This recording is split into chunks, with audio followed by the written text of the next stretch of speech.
ओम श्री हरि कौस्तिक कौस्तकी ब्राह्मणोपनिषद अथ द्वितीयो अध्याय प्राणो भ्रमेति हास्याम महाकौशिकी तस्य हवा एतस्य प्राणस्य ब्रह्मणो मन दूतं वाक्य परिवेष्टि चतुर्गात्रं श्रोत्रं संश्राय इत्रियो हवात् एतस्य प्राणस्य ब्रह्मणो मनोदूतं वेदादूतवान् भवति यो वाचं परिवेष्टिमान् भवति तस्मै वा एतस्मै प्राणाय ब्राह्मण एतां सर्वा देवता अयाचमानां बलिं हरन्ति ततो एवाशमः सर्वाणि भूतान्याचमानायैव बलिं हरन्ति य एवं वेद तस्योपनिषनं याचेदिति तदथाङ्ग्रामं भिक्षित्वां लब्धोपवि सेनाहगतो तदमश्रीयामिति य एवैनं पुरस्तात् प्रत्याचक्षिरन्तश्चं एवैनामुपमन्त्रयन्ते ददाम तं इत्येष धर्मो या चतो भवत्यनन्तरस्ते वैनामुपमन्त्रयन्ते ददामत इति। प्राण ब्रह्म है, यह सुप्रसिद्ध ऋषि कौशिक कौस्तुकी कहते हैं। उन प्रसिद्ध प्राण में ब्रह्म की यहाँ राजा के रूप में कल्पना की गई है। उनका मन ही दूत है, वाणी परोसने वाली स्त्री अर्थात रानी है, चक्षु संरक्षक मंत्री है, श्रोतेंद्रिय सनेन्द्र सुनने वाला द्वारपाल है। उन सुप्रसिद्ध प्राण में ब्रह्म को बिना मांगे ही ये संपूर्ण इंद्रिया भी मानी देवतागण भेंट समर्पित करते हैं, उनके अधीन होकर रहते हैं। इसी प्रकार जो इस प्रकार जानता है उसको भी संपूर्ण चराचर वाणी बिना मांगे ही भेंट देते हैं। उस प्राणोपासक के लिए यह गूढ़ व्रत है कि वह किसी से कुछ भी न मांगे। ठीक उसी तरह जैसे कोई भिक्षु गांव में भीख मांगने पर भी जब कुछ नहीं पाता तो हताश होकर बैठा रहता है और कुपित होकर यह प्रतिज्ञा कर लेता है कि अब से इस गांव वाले लोगों के देने पर भी यहाँ का अन्न नहीं खाऊंगा। तात्पर्य यह कि वह भिक्षु जिस दृढ़ता से अपनी बात पर डटा रहता है उसी प्रकार उसको भी अपने व्रत पर अटल रहना चाहिए। जो लोग पहले इस पुरुष को कुछ देने से अस्वीकार कर चुके होते हैं वे ही कुछ न मांगने का निश्चय कर लेने पर इसे देने के लिए निमंत्रित करते हैं और कहते हैं, आओ हम तुम्हें देते हैं। दीनतापूर्वक दूसरों के सामने प्रार्थना करना यह याचक का धर्म होता है, अर्थात याचना करने वाले को ही दैन्य प्रदर्शन करना पड़ता है। याचना और दैन्य प्रदर्शन से दूर रहने पर ही उससे लोग यो निमंत्रण देते हैं कि आओ हम तुम्हें देंगे। प्राण ब्रह्म है। प्रसिद्ध महात्मा पेंग भी यही कहते हैं। उन प्रसिद्ध प्राण में ब्रह्म के लिए वाणी से परे चक्षु इंद्रिय हैं जो बागेंद्रियों को सब ओर से व्याप्त करके स्थिर है। चक्षु से परे सर्वेंद्रिय हैं जो चक्षु को सब ओर से व्याप्त करके स्थित है। सर्वेंद्रिय से परे मन है जो सर्वेंद्रिय को सब ओर से व्याप्त करके स्थित है, क्योंकि मन के सावधान रहने पर ही सर्वेंद्रिय सुन पाती है। मन से परे प्राण है जो मन को सब ओर से व्याप्त करके स्थित है। उस प्राण में ब्रह्म को ये संपूर्ण देवता उसके न मांगने पर भी उपहार समर्पित करते हैं। इसी प्रकार जो यह जानता है उस उपासक को भी संपूर्ण प्राणी बिना मांगे ही भांति भांति के उपहार भेंट करते हैं। उसका यह गूढ़ व्रत है कि वह किसी से याचना न करे। इस विषय में यह दृष्टांत भी है। कोई भिक्षु गांव में भीख मांगने पर भी जब कुछ नहीं पाता तो हताश होकर बैठा रहता है और प्रतिज्ञा कर लेता है कि अब यहाँ किसी के देने पर भी अन्न ग्रहण नहीं करूँगा। ऐसी प्रतिज्ञा कर लेने पर जो लोग पहले उसे कुछ देने से स्वीकार कर चुके होते हैं वे ही उसे यो कहकर निमंत्रित करते हैं कि आओ हम तुम्हें देते हैं। अर्थात एक धनावरोधं यदेकधनामाभिध्यायात् पौर्णमास्यां वामावास्यां वा शुद्धपक्षे वा पुण्ये नक्षत्रे अग्निमुपसमाधाय परिसमृहयं परिसतिर्यं पर्युक्षं पूर्व दक्षिणं जान बा चयं शत्रुबेनं वा चमसेनं वा कंसेन बहता आज्याहुतिर्जुहोति बांगनाम देवता वरोधिनी सा मे अनुस्मादिदमवरुरुन्धां तस्य स्वाहा चक्षुर्नाम देवता वरोधिनी सा मे अनुस्मादिदमवरुन्धां तस्य स्वाहा श्रोत्रं नाम देवता वरोधिनी सा मे अमुष्मादिदमवरुन्धां तस्य स्वाहा मनो नाम देवता वरोधिनी सा मे अमुष्मादिदमवरुन्धां तस्य स्वाहैत यथं ध्रुम गंधं प्रजिघायाजय लेपिना गानयानु विमृज्यं वाचं यमो अभ्रि प्रवृज्यार्थं ब्रवीतं दूतं वा प्रहिन्नुयाल भते हैवं।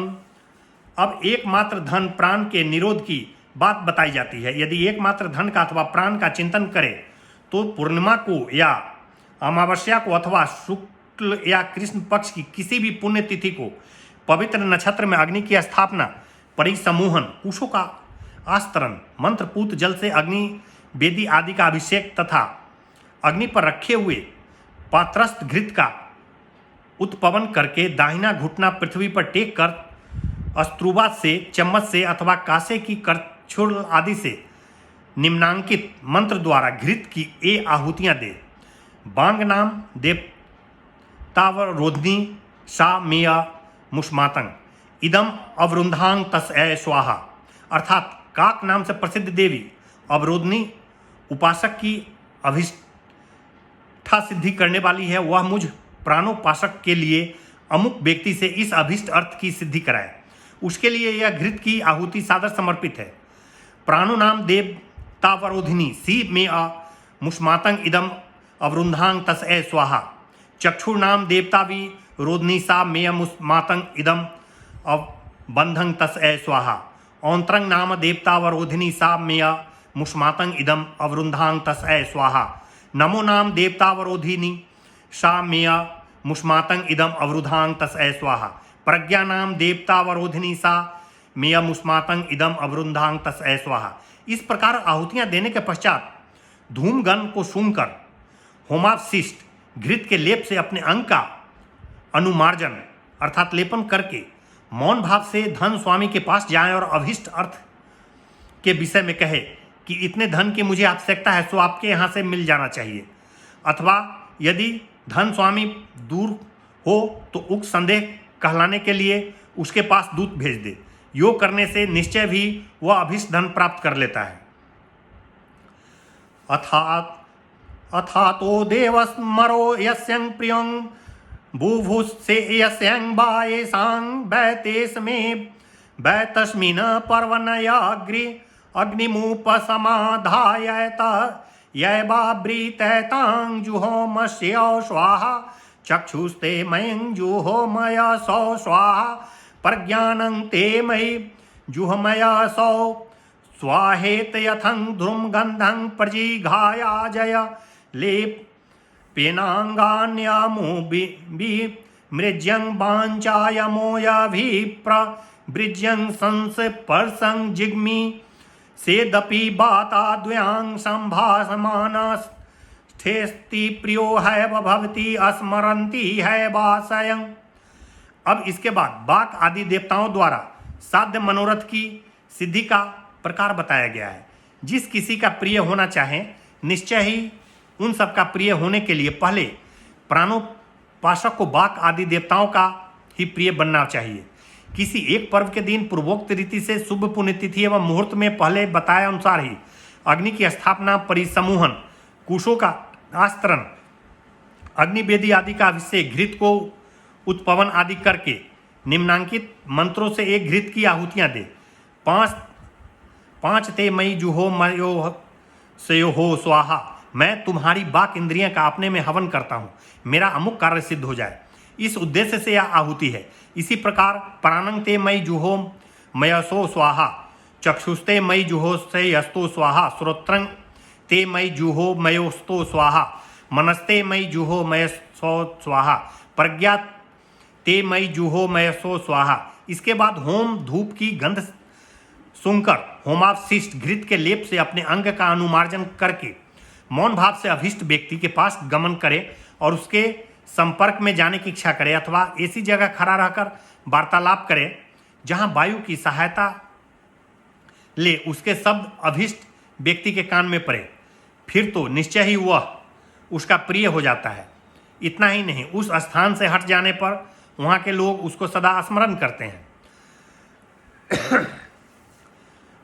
अथातंसाय मनं प्राप्त तर्दनमस्तरमग्निः होत्रा मित्याक चक्षते यावद्वय पुरुषो भासते न तावत् प्राणितुं शक्नोति प्राणं तदा वाची जुहोति यावद्वय पुरुषं प्राणीति च न तावद् भासितं शक्नोति वाचं तदा प्राणे जुहोत एतेन अनन्ते अमृताहुतिर्जाग्रचं स्वपक्षं सन्ततमबक्षिणं जुहोत यत्थं या अन्या आहूतयो अन्तभयतस्थां कर्म मयो भवन्त एतद्वंग्वै पूर्वे विद्वासो अग्निहोत्रं जुह्वांचक्रो। अब इसके बाद दिवोदास के पुत्र पर तर्दन द्वारा अनुष्ठित अतएव प्रातर्दन नाम से विख्यात और समय से पूर्ण होने से साम्यन कहलाने वाले आध्यात्मिक अग्निहोत्र का वर्णन करते हैं। निश्चय ही मनुष्य जब तक कोई वाक्य बोलता है तब तक पूर्णतः श्वास नहीं ले सकता। उस समय वह प्राण का वाणी रूप अग्नि में हवन कर देता है। जब वह पुरुष श्वास खींचता है तब तक बोल नहीं सकता। उस समय वह वाणी का प्राण रूप अग्नि में हवन कर देता है। ये वाक्य और प्राण रूप दो आहुतियां अनंत एवं अमृत है। जागृत और स्वप्न काल में भी पुरुष सदा अविच्छिन्न रूप से इन आहुतियों का होम करता रहता है। इसके सिवा अर्थात वाक्य प्राण रूप आहुतियों के अतिरिक्त जो दूसरी द्रव्यमयी आहुतियां हैं वे कर्ममयी है। यह प्रसिद्ध है कि इस रहस्य को जानने वाले पूर्ववर्ती विद्वान केवल कर्म में अग्निहोत्र का अनुष्ठान नहीं करते हैं। उक्थं भ्रमेति हास्याम सामः शुष्कभृङ्गं रस्तगित्युपासित सर्वाणि हासमय भूतानि श्रेष्ठया भयर चेयन्ते तदजुरित्युपासितं सर्वाणि हासमय भूतानि श्रेष्ठयाय युज्यन्ते तस्सामेतयुपासित सर्वाणि हासमय भूतानि श्रेष्ठयायं सन्मन्ते चक्षित्युपासितं सदसं इत्युपासितं ततेजं इत्युपासितं तदथै तक्षां सत्राणां श्रीमतमं यस्मि तमं तेजस्वी तमं भवति तथो एवं विद्वान् सर्वेषां भूतानां श्रीमतमो यशस्वीतमस्तेजस्वी तमो भवति तमेतमैष्टकं कर्म यमात्मानमर्धवर्यो संस्कारोति तस्मिन्याभुर्जुर्भयं प्रवयति यजुर्मयं रिङ्गमयं होता रिङ्गमयं साममयमुग्रान्तां स एष सर्वस्य त्रैविद्यायां आत्मैष उत्त एवा स्यात् यत्तदात्मा भवति एव वेद। उक्त ब्रह्म है। यह बात सुप्रसिद्ध महात्मा शुष्कभृंगार कहते हैं। वह उक्त ऋख है। इस वृद्धि में उपासना करे जो प्राण रूप उक्त में ऋग बुद्धि कर देता है। उसकी संपूर्ण प्राणी श्रेष्ठता के लिए श्रेष्ठ बनने के लिए अर्चना करता है। वह उक्त यजुर्वेद है। इस बुद्धि से उपासना करे। इससे संपूर्ण प्राणी श्रेष्ठता के लिए उसके साथ सहयोग करते हैं। वह उक्त साम है। इस बुद्धि से उपासना करे। उस उपासक के संपूर्ण प्राणी श्रेष्ठता के लिए मस्तक झुकाते हैं। वह उक्त श्री है। इस बुद्धि से उपासना करे। वह यश है। इस भाव से उपासना करे। वह तेज है। इस भाव से उपासना करे। इस विषय में यह दृष्टांत है। जैसे यह दिव्य धनुष संपूर्ण आयुधों में अत्यंत श्री संपन्न परम यशस्वी और परम तेजस्वी होता है, उसी प्रकार जो इस प्रकार जानता है वह विद्वान संपूर्ण भूतों में सबसे अधिक श्री संपन्न परम यशस्वी तथा परम तेजस्वी होता है।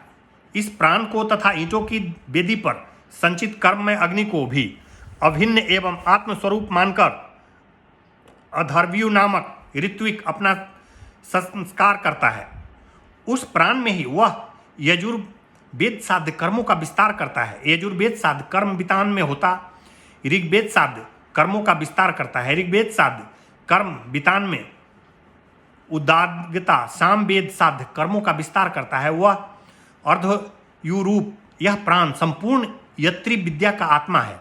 यह प्रत्यक्ष गोचर प्राण ही इस त्रय विद्या का आत्मा बनाता है, बताया गया है। जो इस प्राण को इस रूप में जानता है वह भी प्राण रूप हो जाता है। अथात सर्वजितं कौशितके स्त्रीन्न यूपासानभिन्नि भवन्ति यज्ञोपवीतं कृत्वाप आचमयं त्रिरुदपात्रं प्रसिच्यो धन्तमादित्यामुपतिर्श्रेष्ठो वर्गोऽसि पापमानं मे भृङ्गधित्येत यैवावृतां मध्ये सन्त मुद्वार गोऽसि पापमानं मा उद्धृत एत यैवावृतास्ते यन्तं संवर्गोऽसि पापमानं मे संवृगोधिति यद्होरात्राभ्यां पापं करोति संतद दृंगते।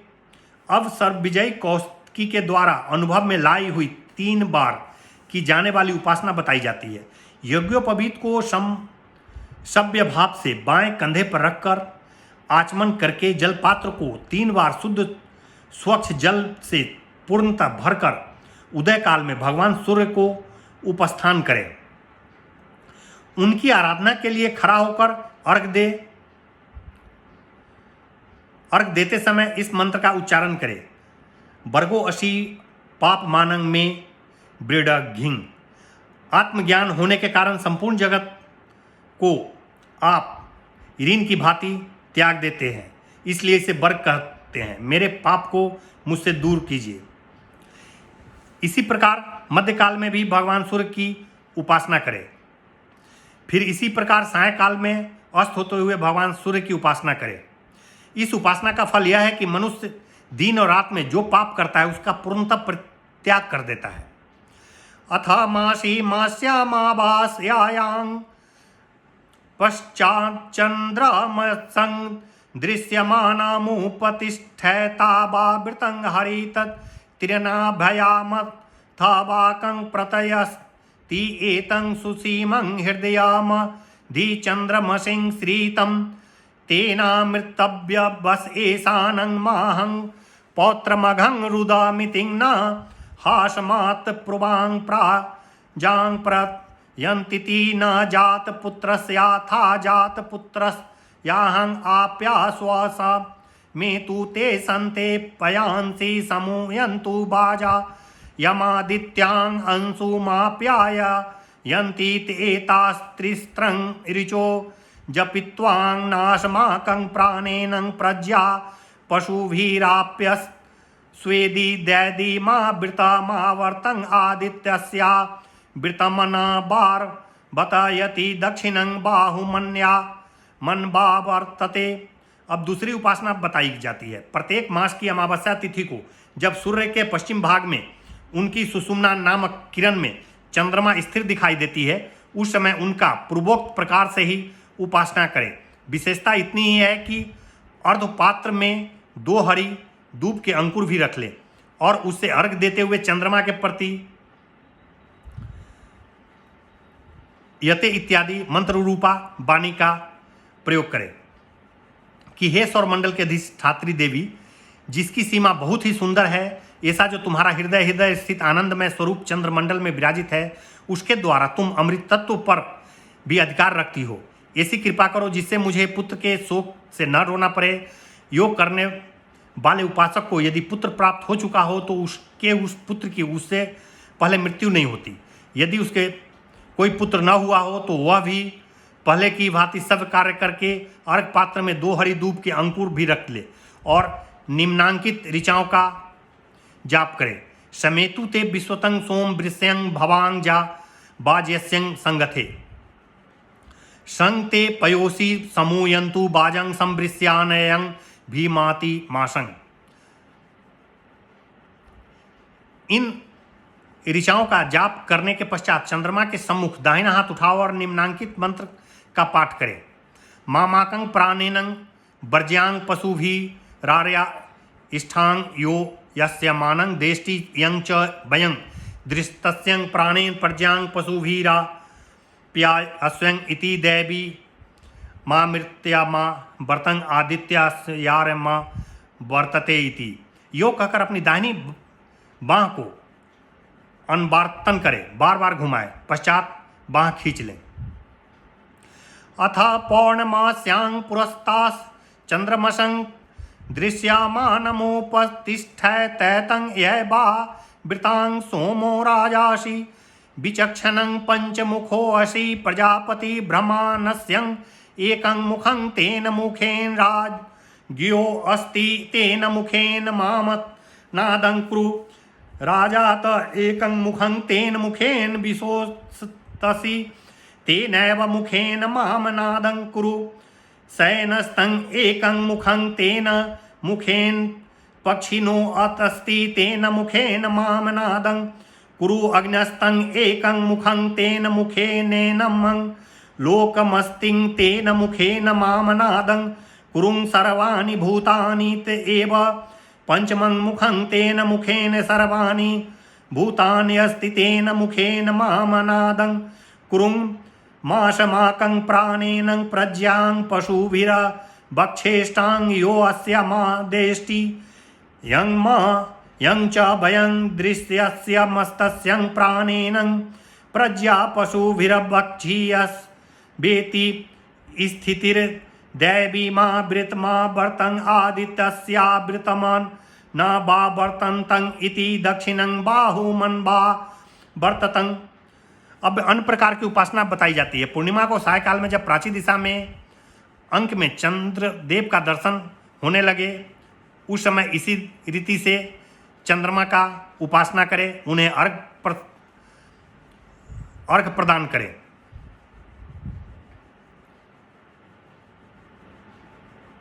इस प्रकार अर्घ प्रदान कर दाहिनी बाह का अंतावर्तरण करें।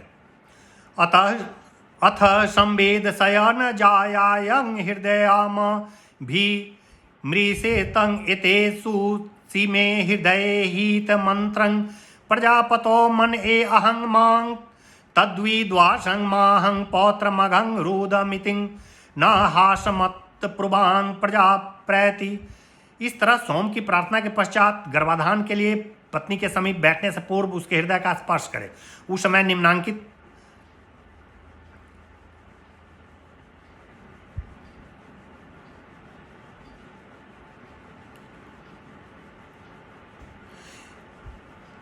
कार्य करें।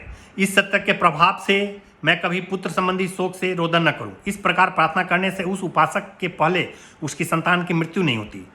अथ प्रोप्स्यांत पुत्रस्य मूर्धानाम भी मृषति अंगाद अंगात संभवसी हृदयाद धीजायसे आत्मा वै पुत्र नामासि सजीव सर्दं सतम आसावितिं नामस्या गृहाणान्ति अस्मा भव परशुर भव हिरण्यमस्त्रितं भव तेजो वै पुत्र नामासि सजीवं शरद शतम अशाविति नामासि हिरणाति येन प्रजापति प्रजा प्रया गृहिणी तारिष्टय तेन त्वां परिगृहाणमया सा वित्यथास्यं दक्षिणे कर्णे जपति अस्मे प्रायन्दति मघवन्निजी सीनीतीन्द्र श्रेष्ठानि द्रविनानि देहिति माच्छेतां माभ्यथिष्ठां सतं शरद आयुषो जीवपुत्रं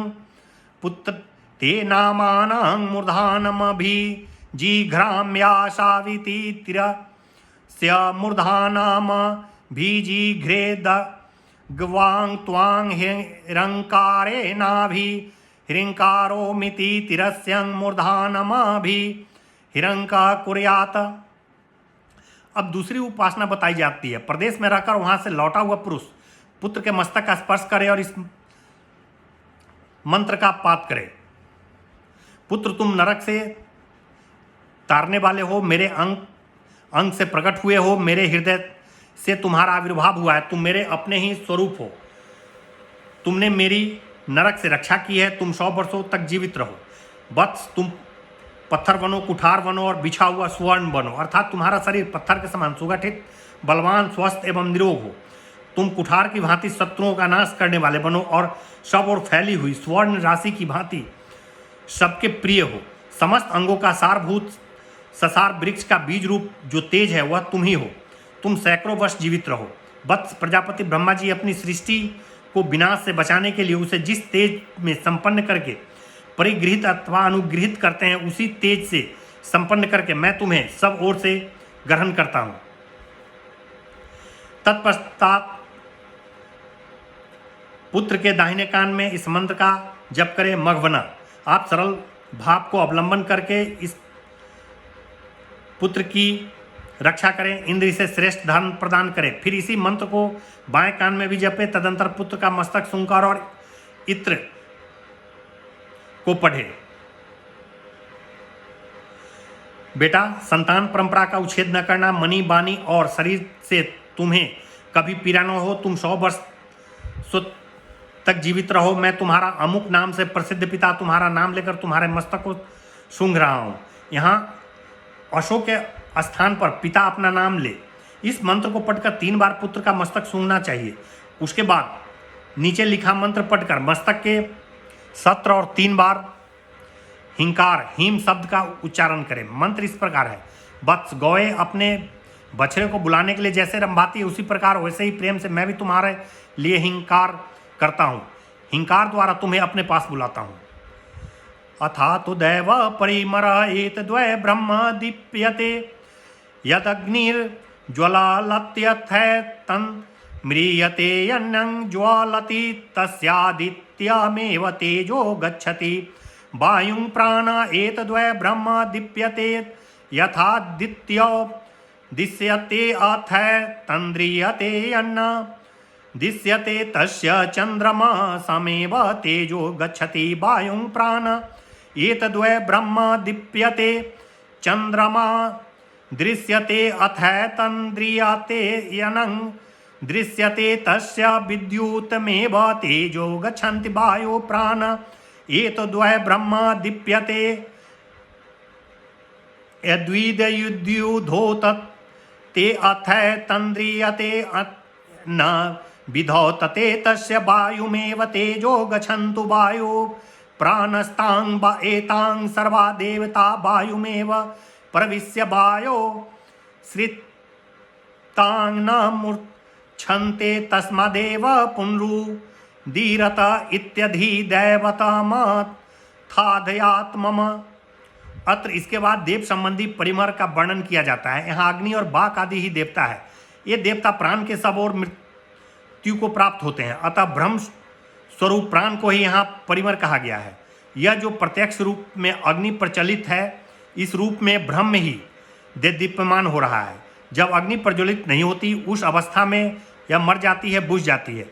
उस बुझी हुई अग्नि का तेज सूर्य में ही मिल जाता है और प्राण वायु में प्रवेश कर जाता है। यह जो सूर्य दृष्टिगोचर होता है, निश्चय ही इस रूप में ब्रह्म में ही प्रकाशित हो रहा है। जब यह नहीं दिखाई देता तब मानो मर जाता है।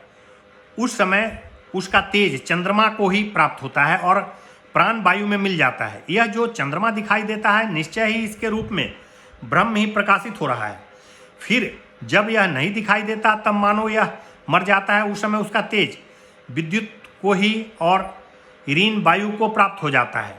यह जो बिजली कौनती है, निश्चय ही इसके रूप में यह ब्रह्म ही प्रकाशित हो रहा है। फिर जब यह नहीं कौनती तब मानो मर जाती है। उस समय उसकी तेज वायु को प्राप्त होता है और प्राण भी वायु में ही प्रवेश कर जाता है। ये प्रसिद्ध अग्नि, सूर्य, चंद्रमा तथा विद्युत स्वरूप संपूर्ण देवता वायु में ही प्रवेश करके स्थिर होते हैं। वायु आधिदैविक प्राण में विलीन होकर वे विनष्ट नहीं होते, क्योंकि पुनः उस वायु से ही उनका प्रादुर्भाव होता है। इस प्रकार आधिदैविक दृष्टि है। अब आध्यात्मिक दृष्टि बताई जाती है। एतद्वय ब्रह्मं दीप्यते यद्वाचां वदत्यथैतन् म्रियते यन्न बलति तस्य चक्षुरेव तेजो गच्छति प्राणं प्राण एतद्वै ब्रह्म दीप्यते यक्षुषां पश्यत्यथैतन् न म्रियते यन्न पश्यति तस्य श्रोत्रमेव तेजो गच्छति प्राणं प्राण एतद्वै ब्रह्म दीप्यते यक्षोत्रेण शृणोत्यथैतन्न म्रियते यन्न शृणोति तस्य मन एव तेजो गच्छति प्राण प्राण एतद्वै ब्रह्म दीप्यते यन्न मनसा ध्यायत्यथैतन्न म्रियते यन्न ध्यायति तस्य प्राणमेव तेजो गच्छति प्राण प्राणस्थां वायेता सर्वा देवता प्राणमेव प्रविश्य प्राणे सृप्तां न मूर्छन्ते तस्माद्वैव पुनरुदीरते तद्विहद् दिहा वा एवं विद्वासं उभौ पर्वता बभिप्रवर्तयेत् यातं तुष्यमानो दक्षिणश्चोत्तश्चं न है वनं यस्त्रीनवीयातामथाय एनं द्विसन्ति याश्च स्वयं द्वेष्टित एवं सर्वे परितो म्रियन्ते। मनुष्य वाणी से जो बातचीत करता है यह मानो ब्रह्म ही प्रकाशित हो रहा है। जब यह नहीं बोलता उस समय मानो यह बाक इंद्रिय मर जाती है। उस समय वाणी का तेज नेत्र को प्राप्त हो जाता है और प्राण वायु में मिल जाता है। यह मनुष्य नेत्र द्वारा जो देखता है यह मानो ब्रह्म ही प्रकाशित हो रहा है। जब नेत्र से नहीं देखता उस समय मानो नेत्रेंद्रिय मर जाती है।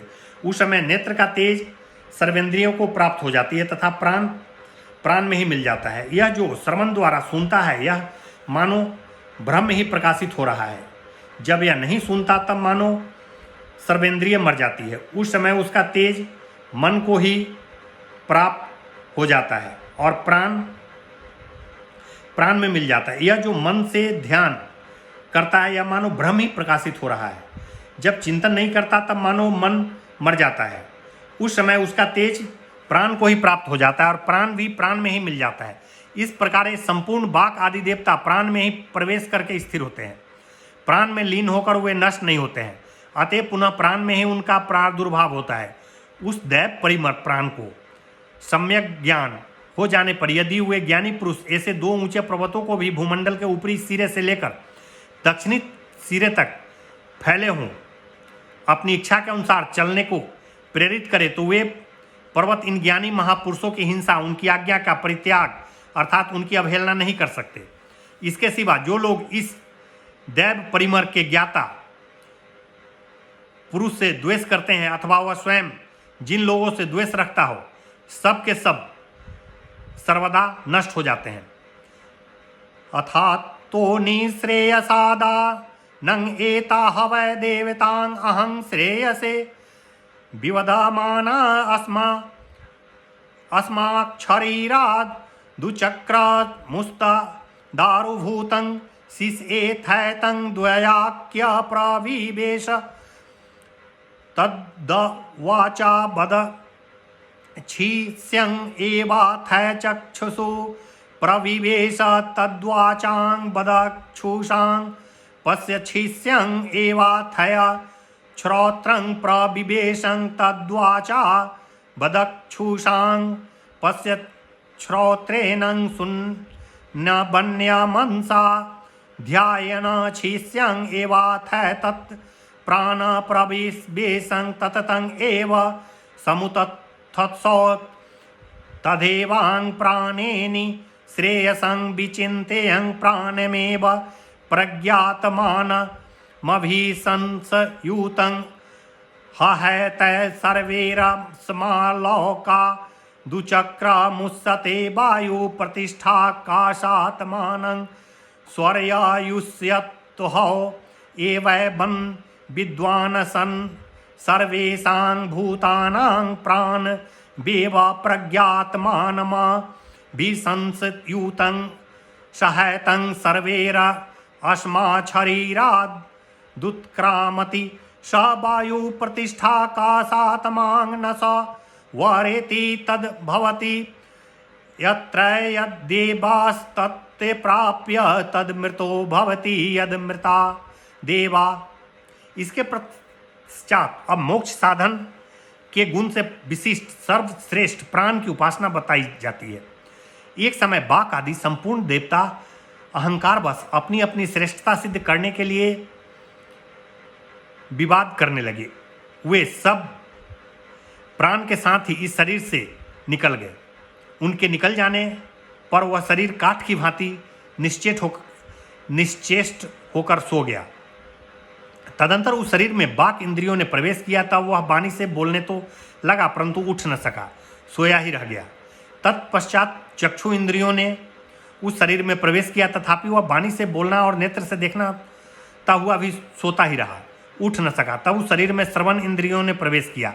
उस समय भी वह वाणी से बोलता, नेत्र से देखता और कानों से सुनता हुआ भी सोता ही रहा, उठकर बैठ न सका। तदंतर उस शरीर में मन ने प्रवेश किया। तब भी वह शरीर वाणी से बोलता, नेत्र से देखता, कान से सुनता और मन से चिंतन करता हुआ भी पड़ा ही रहा। तत्पश्चात प्राण ने उस शरीर में प्रवेश किया। फिर तो उसके प्रवेश करते ही वह शरीर उठ बैठा।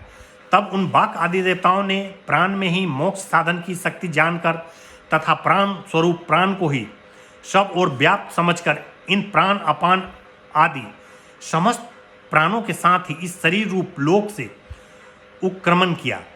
वे वायु में आदिदैविक प्राण में स्थिर हो आकाश स्वरूप होकर सर्वलोक में गए अपने अधिष्ठात्र देवता अग्नि आदि के स्वरूप को प्राप्त हो गए।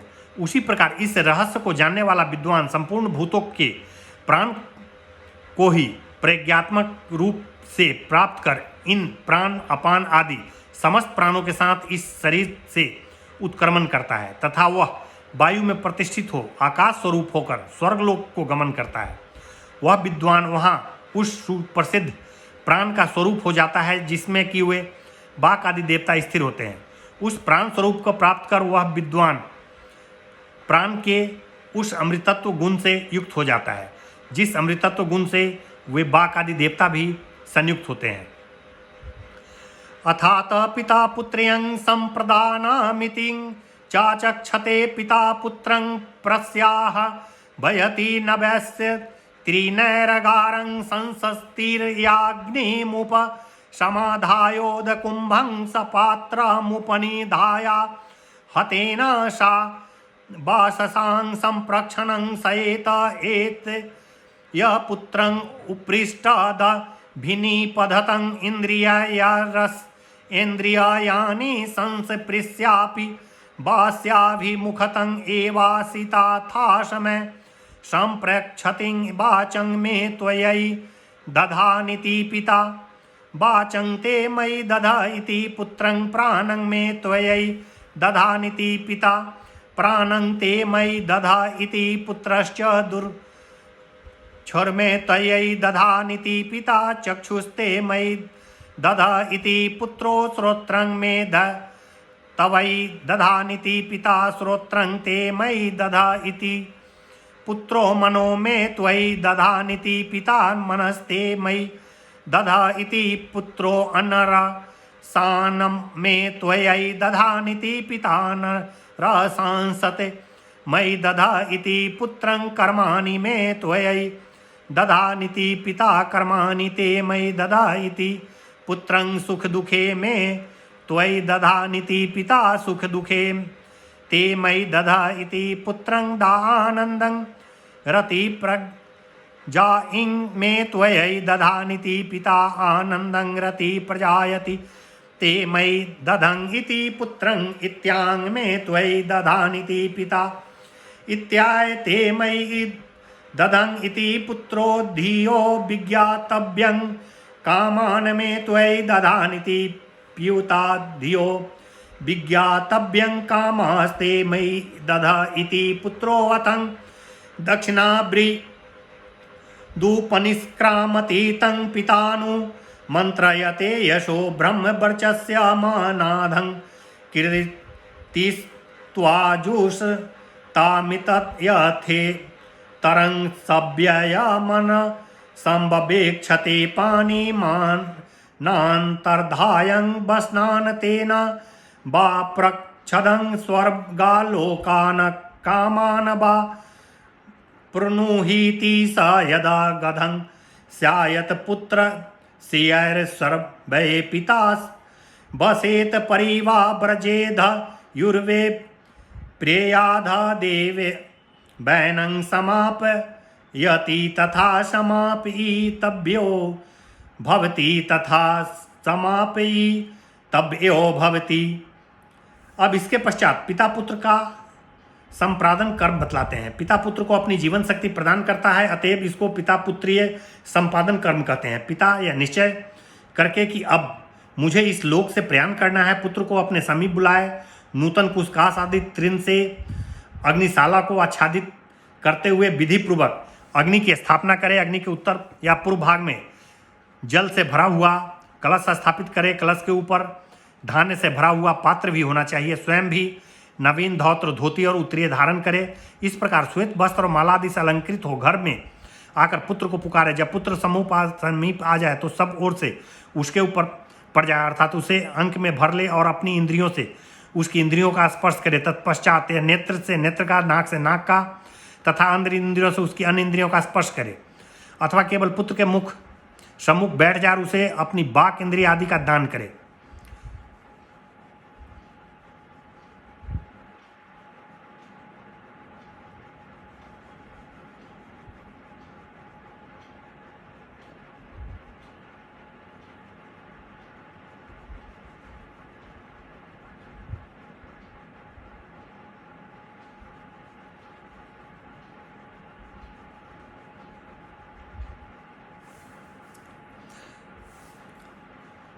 पिता के कहने पर पुत्र अपने बाएं कंधे की ओर दृष्टि घुमाकर देखे और हाथ से ओट करके अथवा कपड़े से आर करके पिता को उत्तर दे।